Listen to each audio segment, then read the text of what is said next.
I was 18 the night my mother ripped my Cornell acceptance letter in half. "This isn't who we are," she said. I taped it back together in the orchard bathroom at 4:11 in the morning.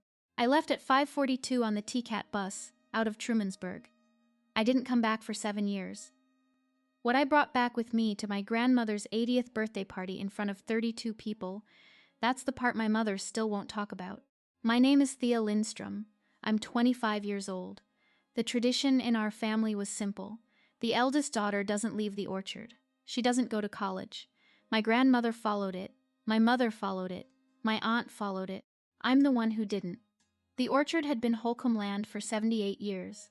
Here's what happened the day I went home. Welcome back to Calm Drama Stories. This channel is for women who grew up holding the family binder together, who learned to walk out without slamming a door, and who know the loudest answer is sometimes just the engine starting at 5 in the morning. It's for women who taught their daughters how to mend hems without ever telling them which seams in their own lives they had quietly stitched back together. If you've ever taped something back together that someone you love tried to destroy, drop a comment and hit subscribe. Drop your location and local time in the comments. I love knowing where you're listening from. Let me take you back. Back to a farmhouse on Highway 96. Back to a leather binder with 3 generations of recipes inside it. Back to the night my mother taught me how to tape a thing back together by ripping mine. I grew up in a brick farmhouse off Highway 96 in Trumansburg, New York. Population about 1,560. Tompkins County. 2 bedrooms upstairs, a kitchen at the back with a pantry the size of a hallway, a porch that wrapped around the south face.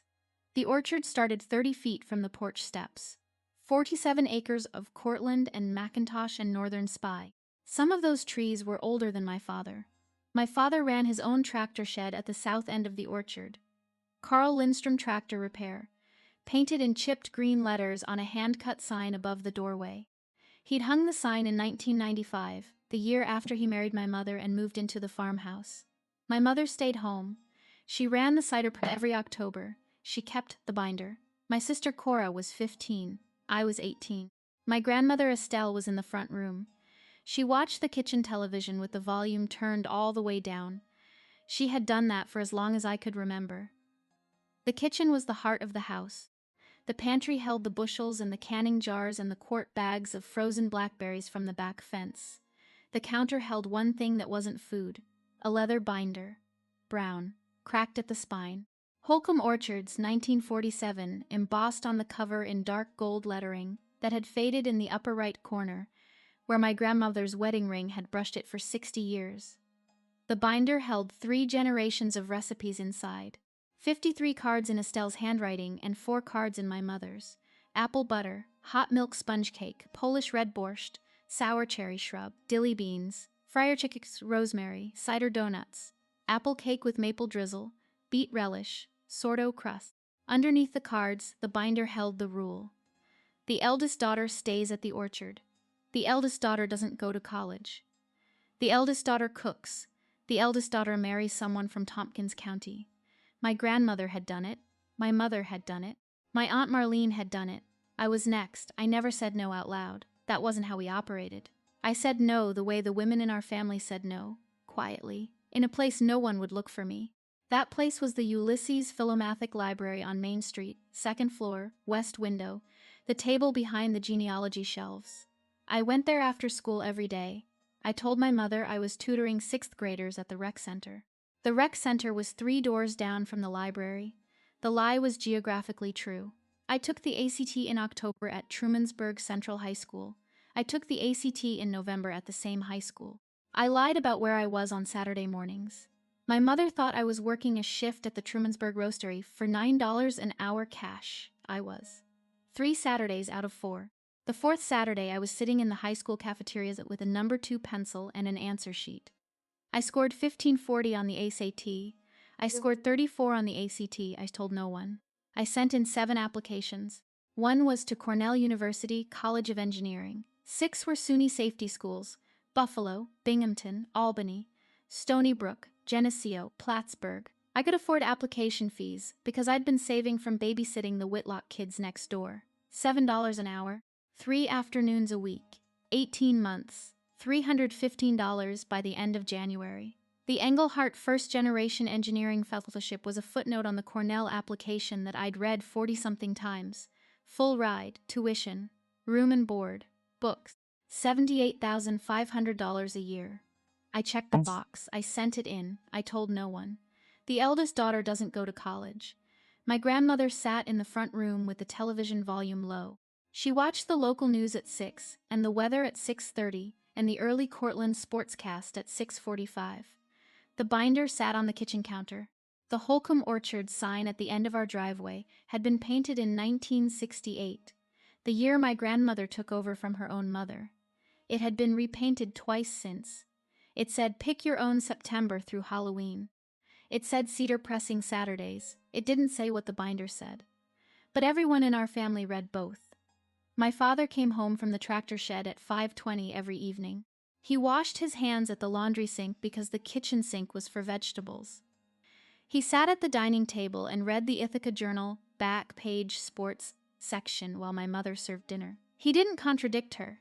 He didn't contradict the binder. He had married into Holcombe family land in 1995. From where he sat at the dining table, he could see the bunsalt on the counter every single dinner. My Aunt Marlene Holcombe Mercer lived 11 minutes south of us. She had married Bobby Mercer in 1998, in her early 20s.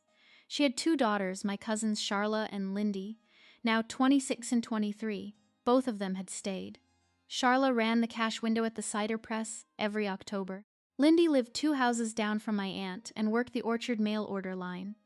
They were the most recent eldest daughter outcome. They were the proof. My mother brought them up almost weekly. My sister Cora was 15. She was the second daughter, which meant the binder wasn't her sentence. The binder was mine. She watched me from the bottom of the stairs sometimes when I came back from the library with a backpack heavier than it had been at breakfast. She didn't ask. She knew not to ask. She had learned the language of our house the same way I had learned it, by watching. The library was 3/4 of a mile from the farmhouse. I walked it after school, 3:18 out of class, 3:46 up the library stairs to the west window, 3:48 with a back open and a practice test pulled out. I'd taken 22 practice tests by the end of November. I'd memorized the geometry section. I'd memorized the experimental science section of the ACT. I taught myself to read at the pace of a person trying not to be caught reading. The west window table was behind the genealogy shelf, because no one in Trumansburg looked at the genealogy shelf in October. Apple picking season pulled everyone outside. The library was empty except for Mrs.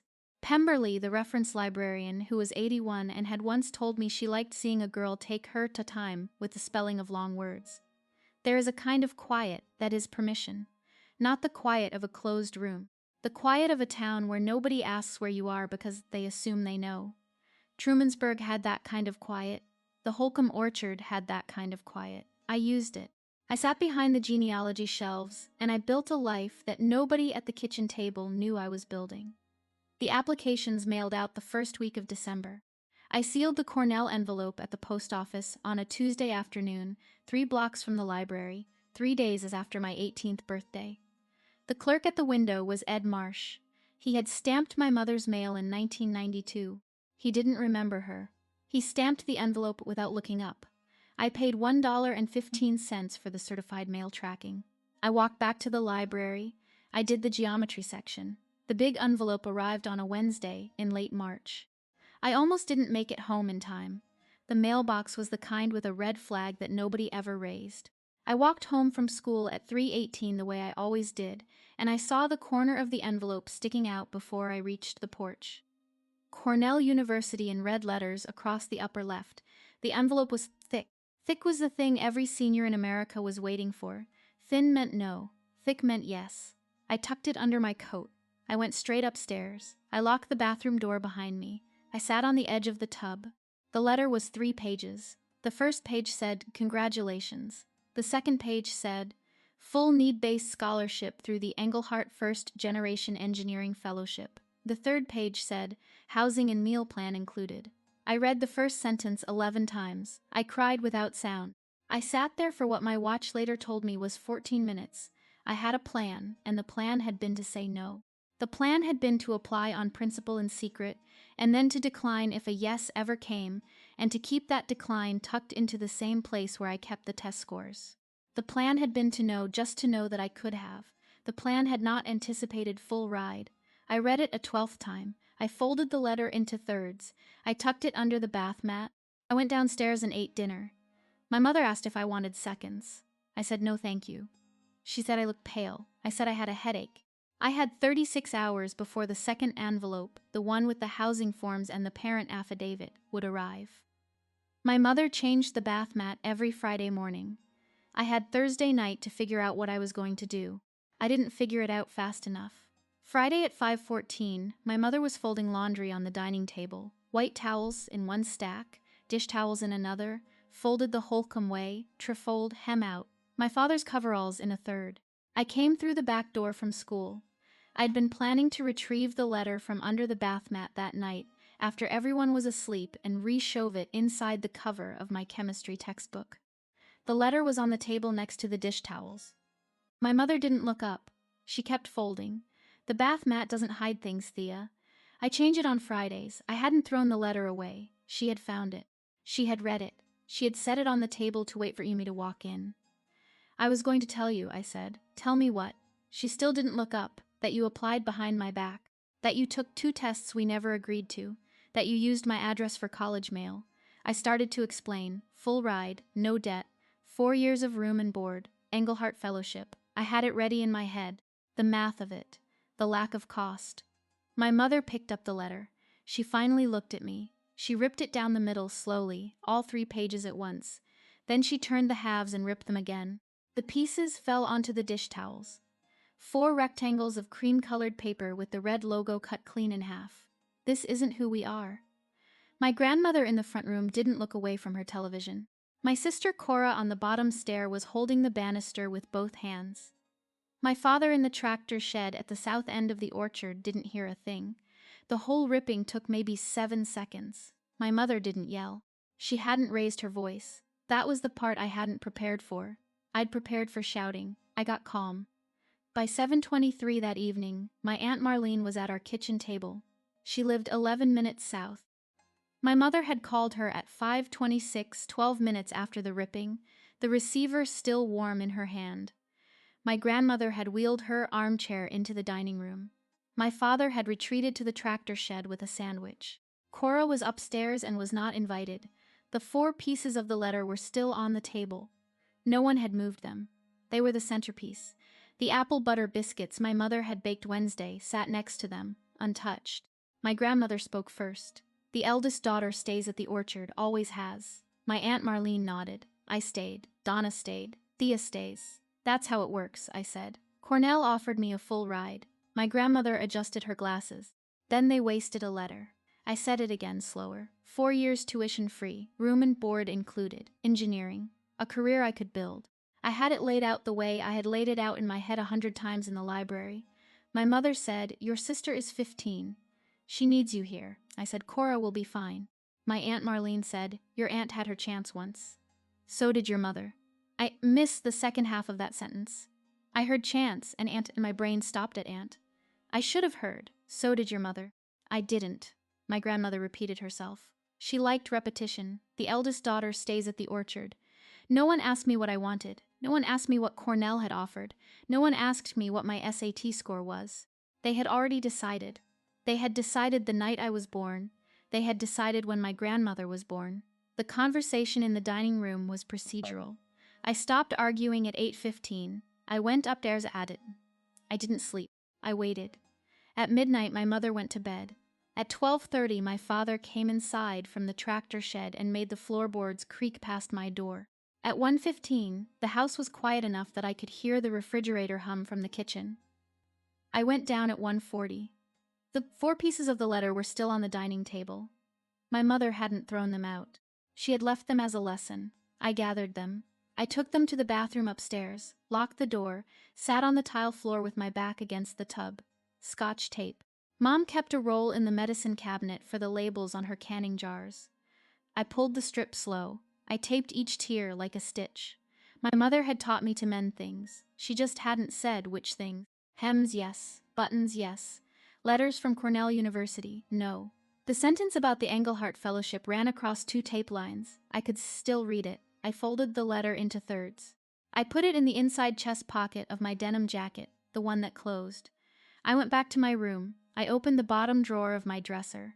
$315 in cash, saved from babysitting the Whitlock kids next door.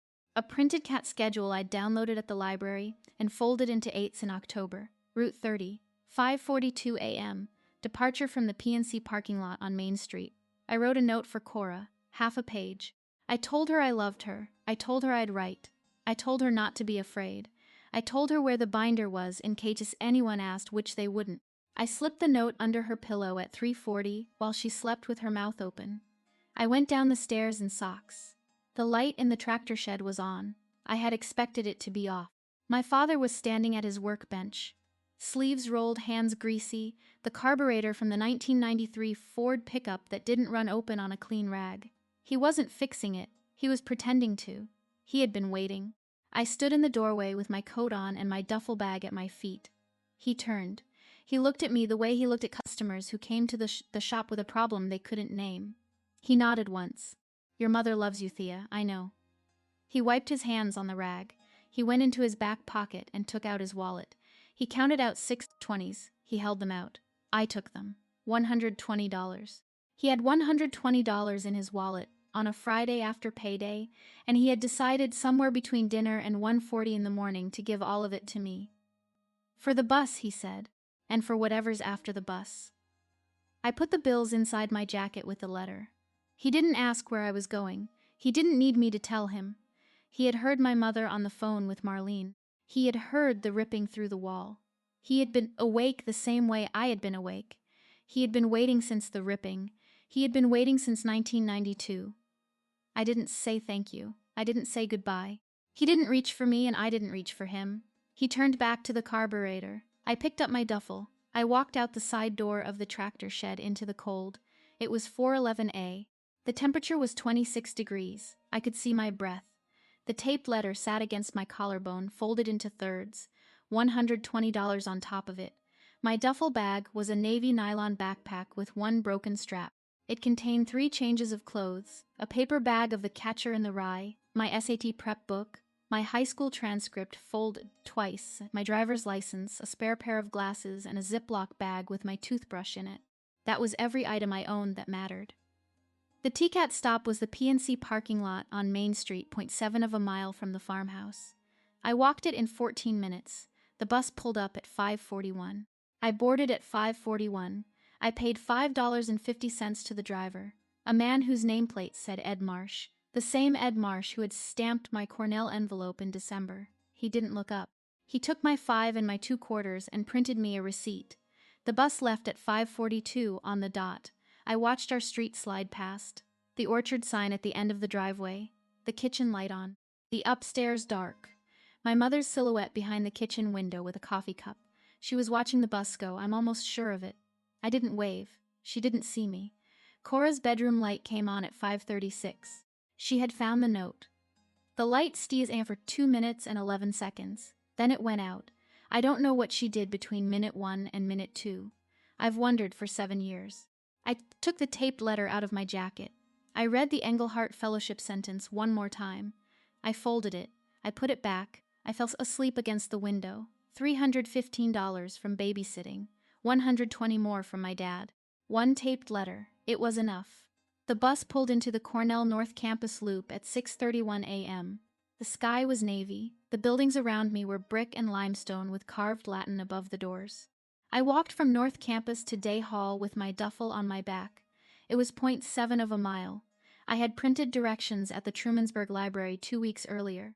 I arrived at the Office of First Generation Student Programs, Day Hall Room 247, at 6:59 a.m. on Saturday in late March. The office was closed. I sat on the floor outside the door. I opened my SAT prep book and pretended to study so the security guard wouldn't move me along. He moved me along at 8:05. I slept in a study lounge in the basement of Olin Library, on a vinyl couch the color of dust with my duffel as a pillow. I slept 4 hours. On Monday morning at 8, a woman named Eileen Brentwood opened her office door, saw me sitting on the bench outside it, and said, "You're early." I said, "I came early."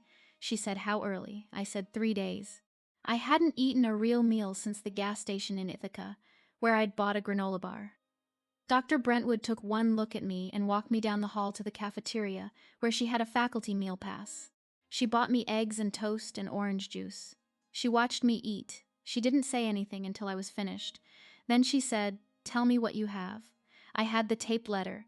I had $429.50 left. I had a duffel bag with the broken strap.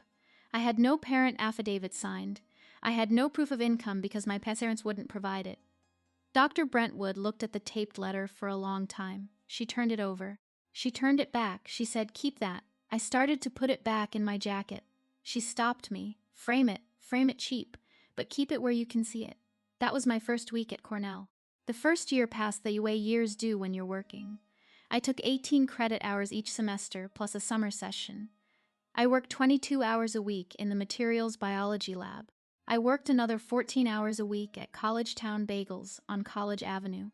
My grade point average at the end of freshman year was 3.78. I went up to 3.91 sophomore year.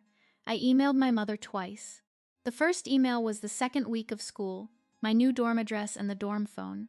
The second was after fall finals, a short paragraph that ended with, "I miss you." Neither got a reply. I stopped emailing. October of sophomore year, 11 p.m. I checked my Cornell email before bed. There was a message from Cora.Lindstrom at Yahoo. I didn't recognize the address. I almost deleted it. Then I read the subject line.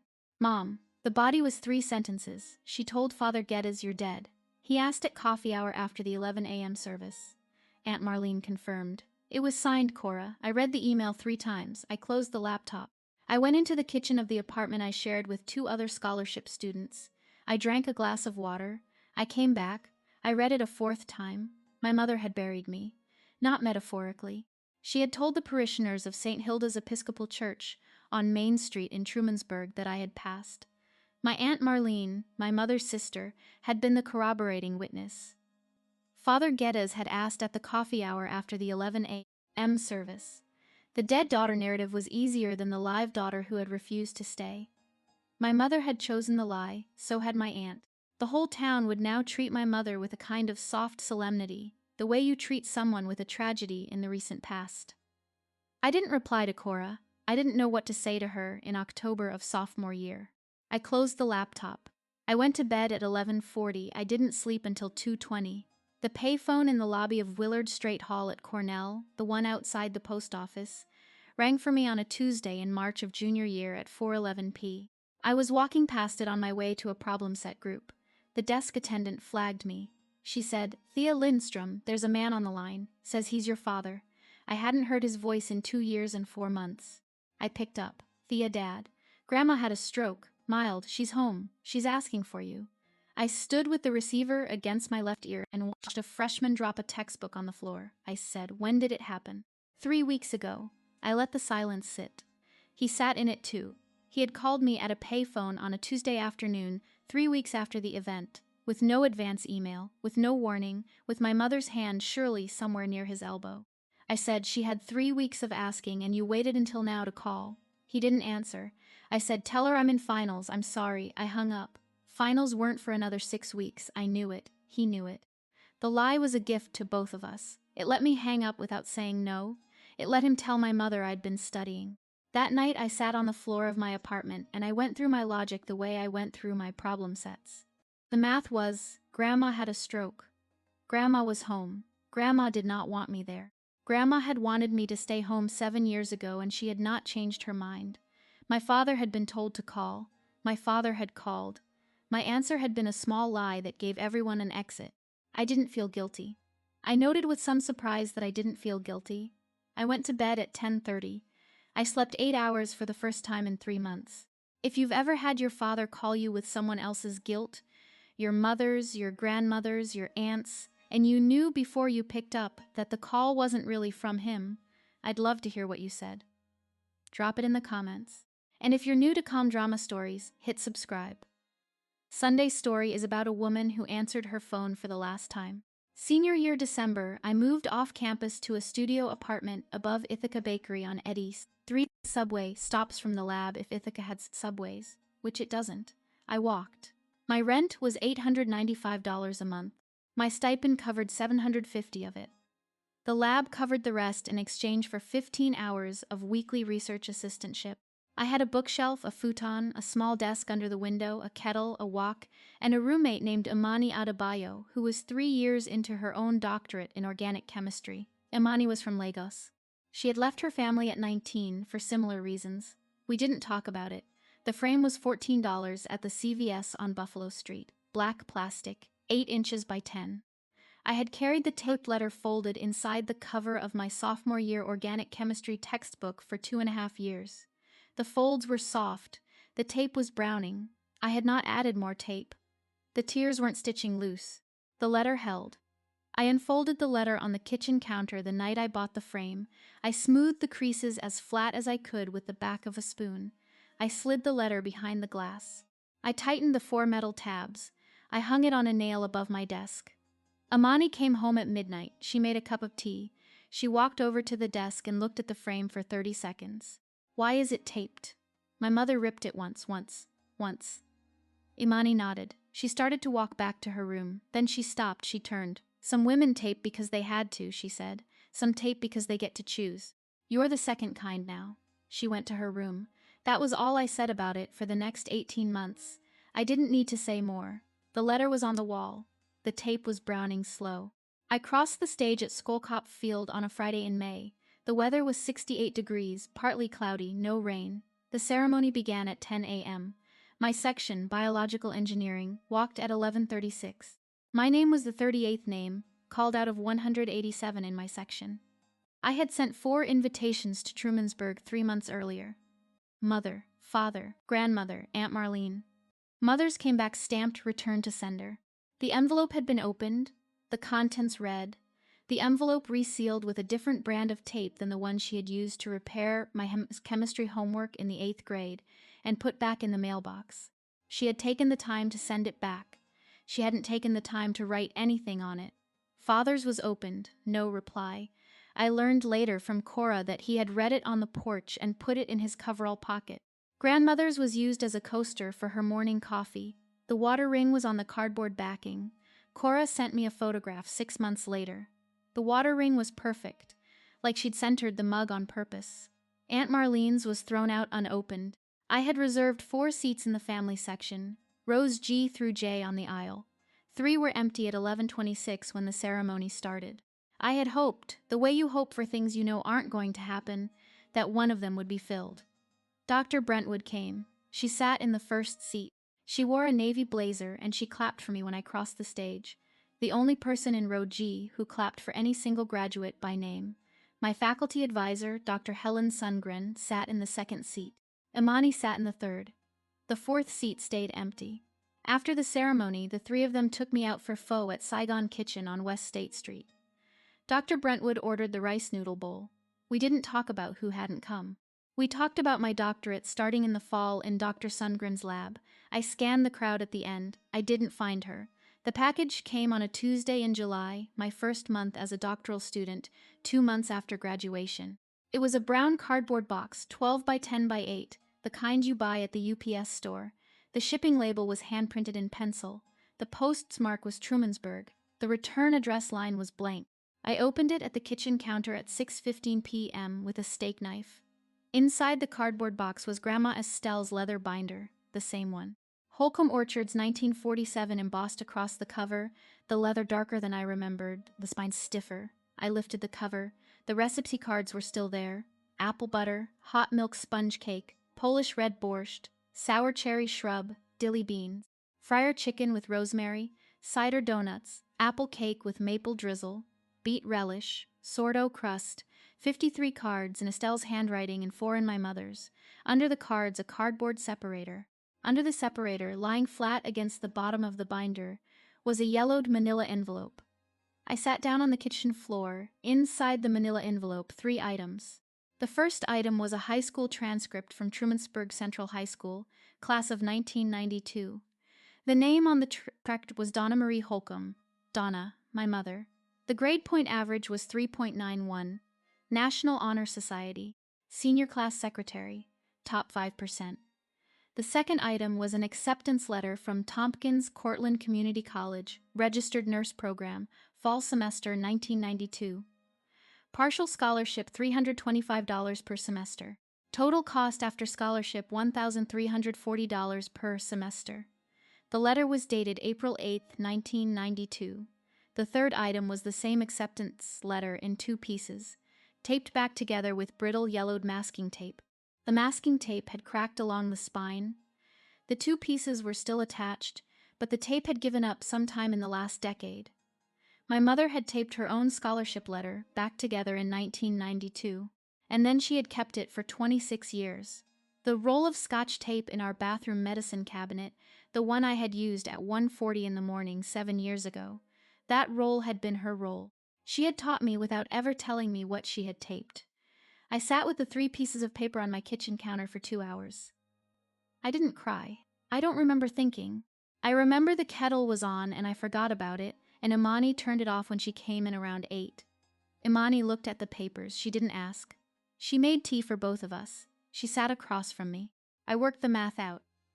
My mother had been 18 in 1992. She had had a higher grade point average than I had had. She had been the senior class secretary. She had applied to community college on her own. Someone had ripped her letter. My grandmother, almost certainly. The same grandmother who had sat in the front room with the television volume low. My mother had taped the letter back together with masking tape, which was what was available in 1992 in the Holcombe kitchen. She had hidden the taped letter at the bottom of the leather binder that she would inherit when my grandmother died. She had stayed. She had married my father in 1995. She had had me in February of 2000.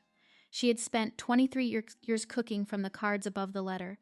Then she had ripped mine. I understood the math. I did not forgive it. The understanding and the forgiveness aren't the same thing. The understanding said she's also someone's eldest daughter. The not forgiving said she had the tape in her hand and she chose to repeat it. At the bottom of the manila envelope was a photograph, 4x6. Color faded a little. It was my mother at 18, standing on the porch of Building C of Tompkins Cortland Community College in Dryden, New York, wearing nursing scrubs that didn't yet belong to her. She was holding a Tompkins Cortland nursing program brochure. She was smiling. I had never seen her smile that way. I have looked at every photograph in our family albums. She is in maybe 40 of them. In none of those 40 does she smile the way she's smiling in the Building C photograph. I sat with the math of it. 26 years between her tape and mine. The roll was the same brand. I tried to picture her, 18 years old, standing in the Dryden parking lot in April, the acceptance letter folded in the back pocket of her jeans. Maybe she'd walk there from the bus stop. Maybe my grandfather had driven her. He had died in 2007 before I could ask him. There was no one left in Trumansburg to ask. She was holding the brochure for a reason. She had picked up the brochure inside Building C, walked back out to the porch, and someone had taken her picture. The someone was holding a camera, maybe a friend, maybe a nurse, maybe a woman in the office who had asked, "Would you like a photograph for the file?" The smile in the photograph was the smile of a woman who had been told the file was real. 3 months later, she had taken the letter to her own kitchen counter in Trumansburg. My grandmother had ripped it. My mother had taped it. My mother had hidden it. My mother had stayed. I thought about who had put the binder in the cardboard box and addressed it to me with the return line blank. It was Cora. It had to be Cora. She was 20 now. She would have found the binder in the attic, possibly, sometime in the last year. She would have read the manila envelope under the cards. She would have recognized our mother's handwriting on the 1992 transcript. She would have known what to do with it. She had been 15 the night I left. She had watched. She had learned. She had waited. The hand-printed shipping label was Cora's handwriting. I could see the way she had made her sevens with a small slash through the middle, the way our mother made them, the way our grandmother made them. 3 generations of the same slash. I put the photograph next to the framed Cornell letter on my desk that night. I didn't hang it. I didn't frame it. I put it leaning against the frame. The angle of the smile in the photograph and the angle of the tape on the letter lined up. I sat across from them on my futon. I drank tea. Imani sat at the kitchen counter and made notes for her doctoral committee. Neither of us spoke for an hour. I didn't write to my mother. I didn't call. I didn't send the package back. I didn't put the photograph in a frame and mail it to Trumansburg as a quiet question. I didn't do any of the things I would have done at 21. I was 23 now. What the binder told me, in the language the binder had always spoken, was that my mother had been carrying this for 26 years. She had carried it through her wedding day. She had carried it through my birth. She had carried it through every Thanksgiving and every cider press, and every dinner at which my father had sat across from her and read the sports section. She had carried it on the night she ripped mine. She had taped my letter back together the next morning, in her head, the way she had taped her own, and she had kept the binder on the counter every single day in case someone eventually asked. Cora had asked. Cora had taken the binder out of the kitchen at some point in the last 12 months. Cora had read what was at the bottom of it. Cora had put the binder back on the counter. Cora had waited. And then Cora had sent it to me. She had sent it in July. My grandmother was 78. My grandmother's 80th birthday party would be in 2 years and 4 months. November. I didn't yet know what I was going to do about the math of the binder. I knew I had time. I knew my niece Hattie was 3. I knew the next eldest daughter conversation in our family was approximately 14 years away. Or so I thought. The lab spun out a company in my second year of doctoral work. It was called Mycora Biosystems. We made filamentous yeast precision fermentation systems for dairy protein alternatives. Faster scale-up than mammalian cell culture and cheaper feedstock. Patent filed October. University spin-out paperwork signed February. Dr. Sundgren was chief scientific officer. Six graduate students were named on the patent, including me. My founder equity grant was 2.8% of the company, vesting over 4 years with a 1-year cliff. The cliff vested on a Tuesday in March of my year 6 at Cornell. Mycora closed Series A funding 9 months later at a pre-money valuation of $34.5 million. My vested shares on paper were worth $965,000 and change. The remaining unvested portion was worth as much again. I told nobody in Trumansburg. The night of the cliff, I wrote one email to Cora at her old Yahoo. The subject was, "Hi." The body was, "You okay?" I hadn't emailed her in 5 years. Cora replied at 4 a.m. the same day. She must have had email notifications on her phone with the sound on. The reply was, "Hattie just turned 5. She's smart. Thea kind of smart." I hadn't known how old Cora's older child was. I hadn't known her name. I learned both in one sentence. I read the email twice. I went to bed at 2:30. Cora sent a follow-up 2 days later. A picture of a 5-year-old in a pink corduroy jumper with a magnetic tile castle. I saved it to a folder on my desktop labeled C. I added pictures to that folder over the next 8 months when she sent them. 16 pictures by the end of the year. I didn't reply to most of them. I replied to 1 or 2 with a single emoji. I didn't yet know what I was going to do about the math of $965,000 on paper. I knew I had time. I knew Hattie was 5. The second call from my father came 2 years and 3 months after the first one. October.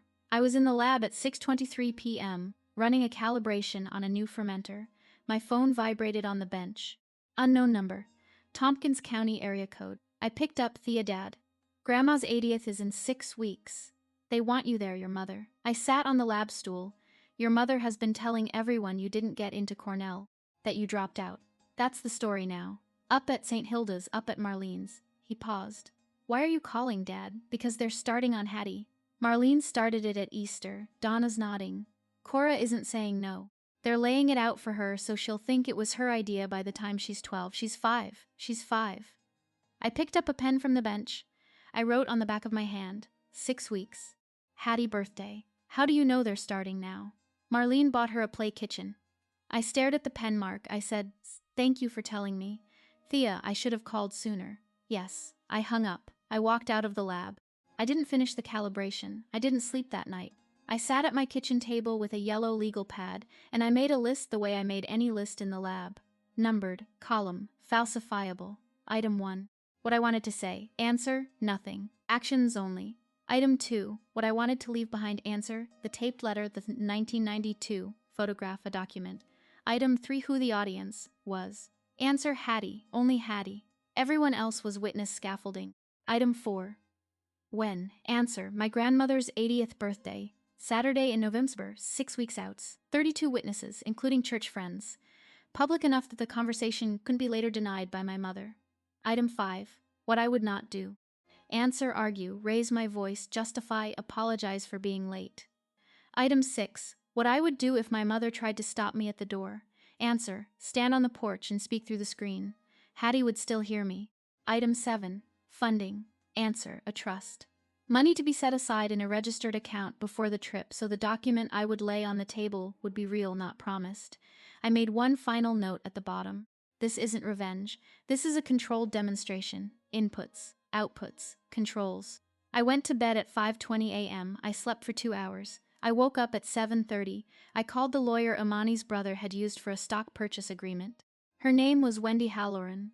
Wendy Halloran had an office on East State Street in downtown Ithaca, 3 blocks from the Commons. She charged $415 an hour. I went on a Thursday at 4:15 p.m. I brought a notebook. I told her what I wanted. A trust funded by liquidated equity, $275,000. Beneficiaries, any female or male descendant of Estelle Holcombe, age 17 or older, accepted into any accredited college, university, certificate program, or trade school in the United States or Canada. 2-year, 4-year, certificate, didn't matter. Hattie, my niece, would be the first eligible at age 17. Her brother Carter would be eligible too. Wendy said, "You want the boys included." I said, the tradition was gendered. The trust isn't. That's the point. She drafted the document over the next 8 days. We met twice more. The corpus was wired from my Mycora share liquidation on a Monday. The trust was signed and notarized 12 days after our first meeting. Wendy was the trustee. I was the grantor. The instrument was named the Holcombe Hires Education Trust, with a footnote clarifying that it covered all descendants. I kept the Holcombe Hires in the title on purpose. Wendy handed me the signed document in a cream-colored envelope with her firm letterhead. She asked twice if I wanted to add a note for the family. I said no both times. She accepted that the second time without asking again. $275,000 notarized in 12 days. The notary asked me twice if I wanted to add a note. I said no. If you've ever put a sum of money behind a younger version of yourself, a niece, a cousin, a kid down the street, and you didn't ask for credit, I want to hear about it. Tell me in the comments what you set up and why. And if you're enjoying this one, hit subscribe. There's a story coming Sunday about a woman who paid for a stranger's tuition and didn't tell her own family. The Friday before the party, I packed. The briefcase was a brown leather saddleback that Imani's brother had given me for my master's defense, a gift she'd insisted on. I had used it twice. It was small, 12 inches by 15, 2 compartments, a flap, a single brass buckle. Inside, in order from bottom to top, the trust document in its cream-colored envelope. The photograph of my mother at 18 in nursing scrubs in Dryden slipped into a small archival sleeve. On top, the taped Cornell letter. I removed it from the frame. I refolded it along the original thirds. I placed it on top of the photograph. That was the briefcase. 3 items. I dressed for the trip on Saturday morning, should say. Dark navy slacks, white button-down, plain collar, no embellishment, black flats, hair down, no makeup, no jewelry, no wedding ring because I've never had one, no earrings because I don't own any. The only item with shine on my person was the brass buckle of the briefcase. I dressed like the engineer I was. No costume, no statement. The briefcase did the talking. I drove from my apartment on Eddy Street, west on Highway 89 and north, on Highway 96 in my 2022 Subaru Outback Wilderness, the car I had bought with the first installment of the Mycora liquidation, the only luxury I had ever purchased for myself. I stopped once for coffee at the Felton family bakery in Watkins Glen. The Feltons had relocated their bakery from Trumansburg 3 years earlier, after the Main Street storefront had closed. They still made the same scone. The woman behind the counter didn't recognize me. I paid $4.75 in cash. Trumansburg on a Saturday morning in November looked the way it had always looked. Brick storefronts on Main Street. The Dollar General on Cayuga Street. 2 empty storefronts where the bakery and the hardware store had once been. The bakery had been the Felton family bakery. The hardware store had been Whitlock Brothers, where my father had bought every wrench in his shed. I drove past my old high school. The marquee read, "Go Bulldogs." The football team was the Trumansburg Central Bulldogs. Some things didn't change. I drove past the cat stop in the P&C parking lot. The bus shelter was a new touchscreen model with a real-time arrival board. The same 5:42 departure was on the board, scheduled for the following Monday. I drove past the Salvation Army on Elm Street. In the window display was a kitchen apron, a yellow and green print, folded over a hanger. It looked like the aprons my mother had worn every Saturday morning of my childhood. Same length, same hem, different print. The Salvation Army rotated stock weekly. The apron in the window today wasn't my mother's, it was someone's. It was someone like my mother's. I didn't stop. I didn't slow down. I drove past the speed limit. I turned onto Holcombe Lane at 10:14 I parked the Subaru at the curb across from the farmhouse. The mailbox at the curb had been repainted forest green. I sat in the car and counted to 100. I walked up the four-porch steps at 10:42 I knocked twice with the back of my middle knuckle, the way my father knocked when he came in from the tractor shed. My mother opened the door at 3/4 width. She was wearing an apron. Same brand. Different print from the one in the Salvation Army window. Her hair was almost half gray. She hadn't lost or gained weight. Her face looked the same and not the same. The way faces look after 7 years you haven't seen them. She didn't say come in, she didn't say Thea, she didn't say hello. She said you're early by 18 minutes. The party starts at noon. Stay in the car. She closed the door. Through the gap before the door shut, I saw the kitchen counter behind her. The binder was on it. Holcombe Orchards 1947 embossed on the cover. It looked the way it had always looked, in the same spot. I had returned the binder to its place by sending it back the previous spring, with a note in Imani's mother's handwriting that said, "Only found this at Sabina's apartment, thought you'd want it back." It had worked. The binder was home. My mother had no idea I had ever held it. I walked back to the Subaru. I sat in the driver's seat. I turned the heat to 68. I waited. It was 10:43 a.m. The party started at noon. 18 minutes was 18 minutes. Cars started arriving at 11:15. I had a clear view from the Subaru. Aunt Marlene and her husband Bobby in the cream-colored Buick LeSabre. Marlene got out first, heavier than I remembered, her gray hair in a hard perm. She glanced at the Subaru across the street and pretended not to. Cora next, at 11:22, in a green Subaru Outback older than mine, the kind without the wilderness trim. Cora was a woman now, 22. She lifted Carter, the 2-year-old, out of the back on her hip with the practiced efficiency of someone who hadn't had a hand free in 3 years. Owen, her husband, lifted Hattie out the other side. Hattie was wearing a pink dress and white tights and a small navy cardigan. She held a plastic bay horse in her left hand. Her hair was the same blonde mine had been at 5. Cousins followed. Charla and Lindy Mercer, my aunt's daughters. 3 cousins from my father's side. 2 of the church friends from St. Hilda's, Mrs. Lutwidge and Mrs. Bremer, in a Cadillac driven by Mrs. Lutwidge's grandson. Father Geddes parked his own car, a beige Honda Accord.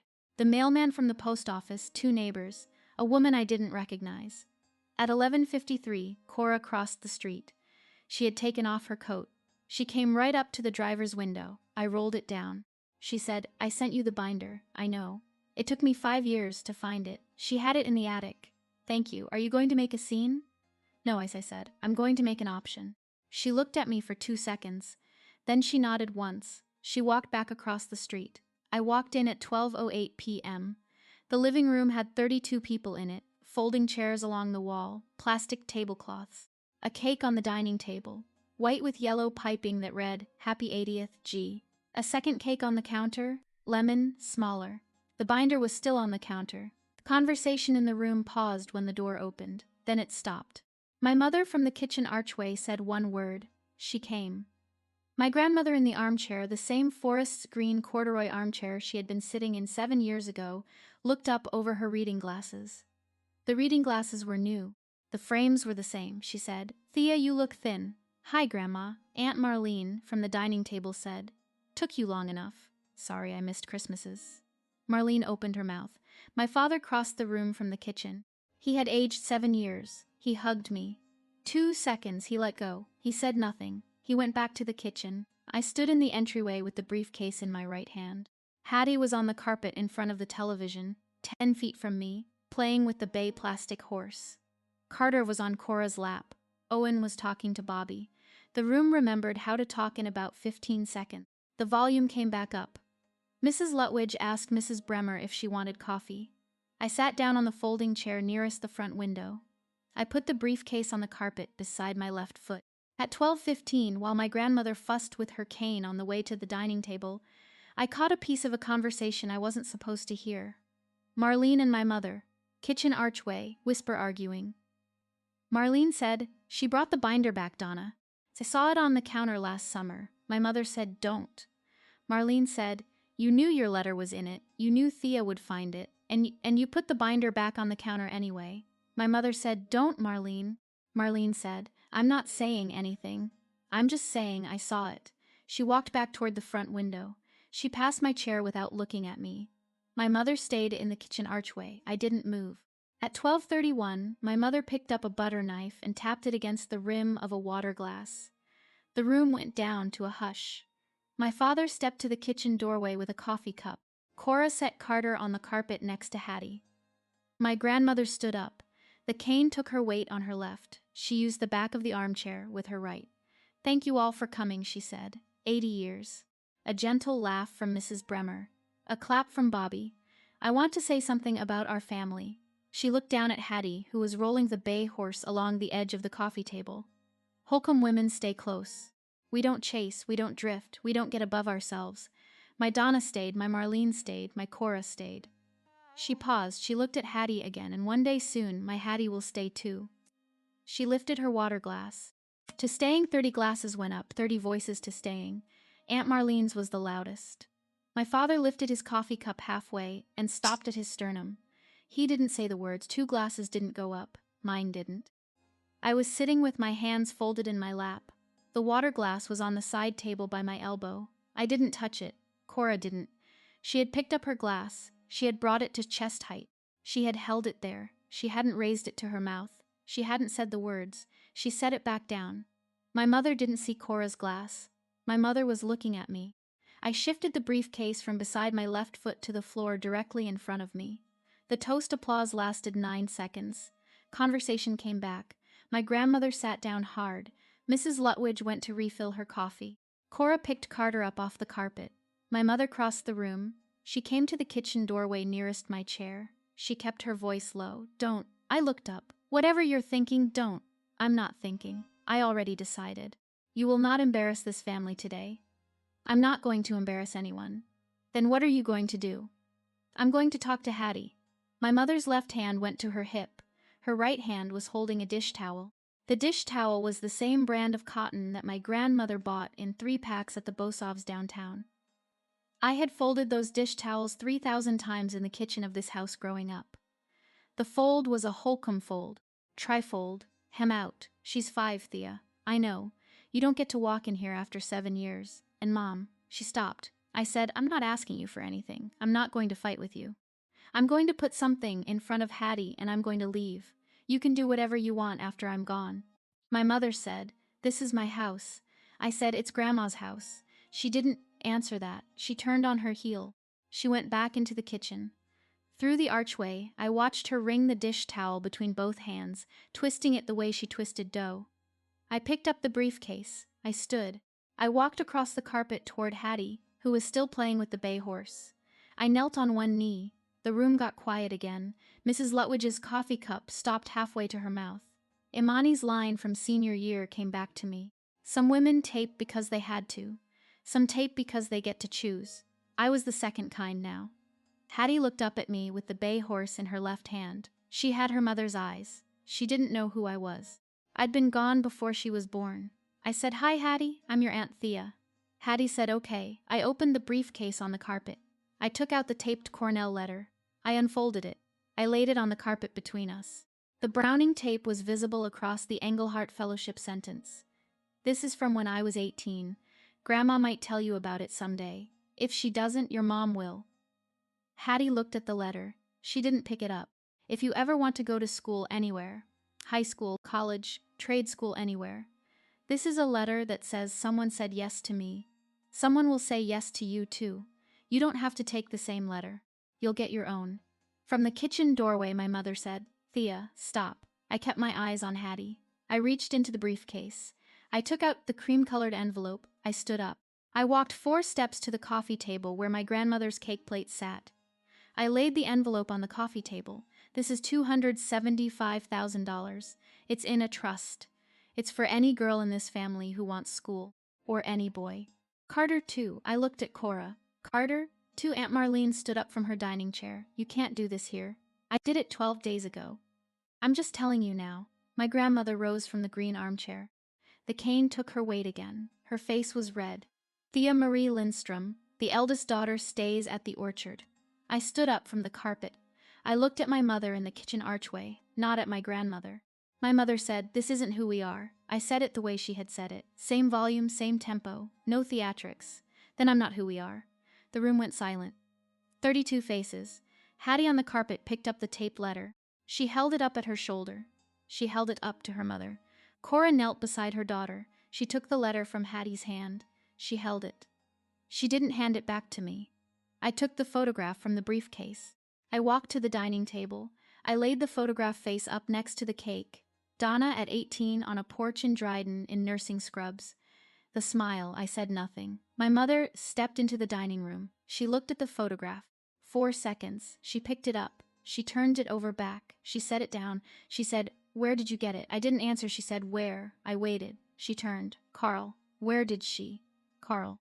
My father in the kitchen archway didn't move. He had a coffee cup. He set it on the counter behind him. He didn't look at her. My mother turned back to me. Her voice came up. "You went through my things. You stole my binder. Cora sent the binder." "What?" "Cora found the binder in the attic. Cora sent it to me. I read what was in it." Cora, still on the carpet next to Hattie, didn't stand up. She didn't deny it. She didn't confirm it. She held the taped letter against her chest. My mother said, "You don't get to." Her voice was loud now. The kind of loud my mother almost never reached. My grandmother sat back down hard. Aunt Marlene crossed herself. I picked up the briefcase. The briefcase was lighter now. The trust envelope was on the coffee table. The photograph was on the dining table. The taped letter was with Hattie. I walked to the door. I put my hand on the knob. I turned to my mother. I said one thing. "I taped mine too, Mom. Same brand of tape." I opened the door. I walked out. The door closed behind me. From the porch I could hear my mother's voice rising, a sound I hadn't heard her make before. I walked to the Subaru. I didn't look back. I sat in the Subaru at 12:53 p.m. I put the key in the ignition. I didn't turn it. The car was cold. A knock on the window. Cora. She was holding the taped letter and the cream-colored envelope. She had her coat on now, her breath in the air. I rolled the window down. She said, "Hattie wants to keep this. She can. The trust." "Is it real?" "Notarized. Wendy Halloran. Ithaca, the number's on the cover sheet. Owen's going to be hard about it. Owen doesn't have to sign anything. Hattie's the beneficiary. You're the custodial parent. He's not on the paperwork." She breathed out white air. "What about Carter?" "Carter, too. Page 3. She nodded. She held the letter and the envelope against her chest. "Are you coming back?" "I don't know yet." "Okay." She didn't say anything else. She walked back across the street. She went inside. The door closed. I turned the key. The engine started. I drove back down Highway 96. I stopped at the Felton Family Bakery in Watkins Glen for a sandwich I couldn't taste. I drove the last 23 miles to Ithaca with the heat at 70 and the radio off. I parked on Eddy Street at 2:40 p. I went upstairs. I sat on the futon. I drank tea. Imani came home at 4. She looked at the empty briefcase on the kitchen counter. She didn't ask. She made tea. She sat across from me. 26 years between Donna's tape and mine. The same brand. The same fold. The same way you tape a thing not because you're going to use it, but because you need to remember that you tried.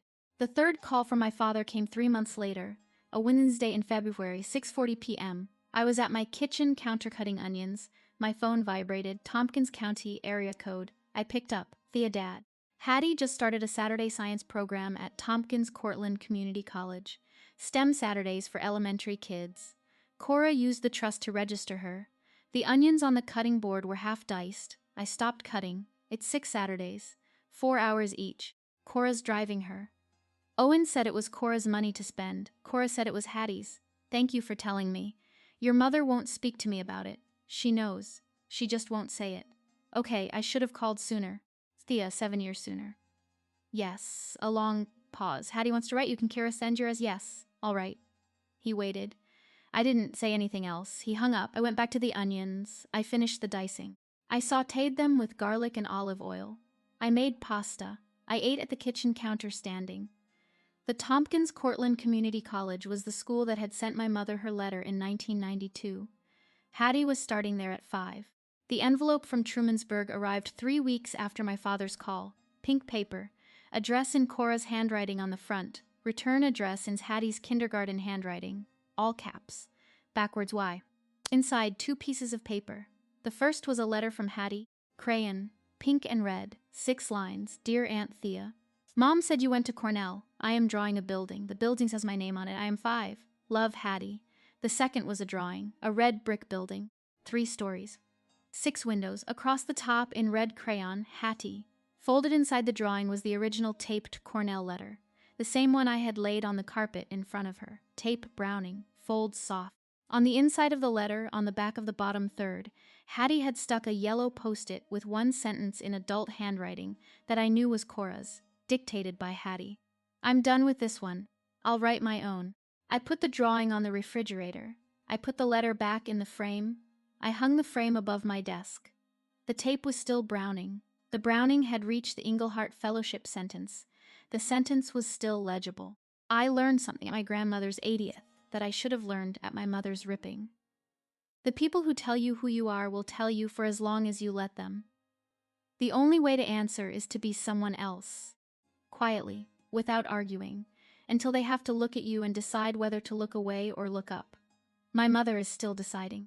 If you're listening to this and you've ever taped something a parent tried to rip, then you already know the tape browns slow. It doesn't disappear. It just reminds you.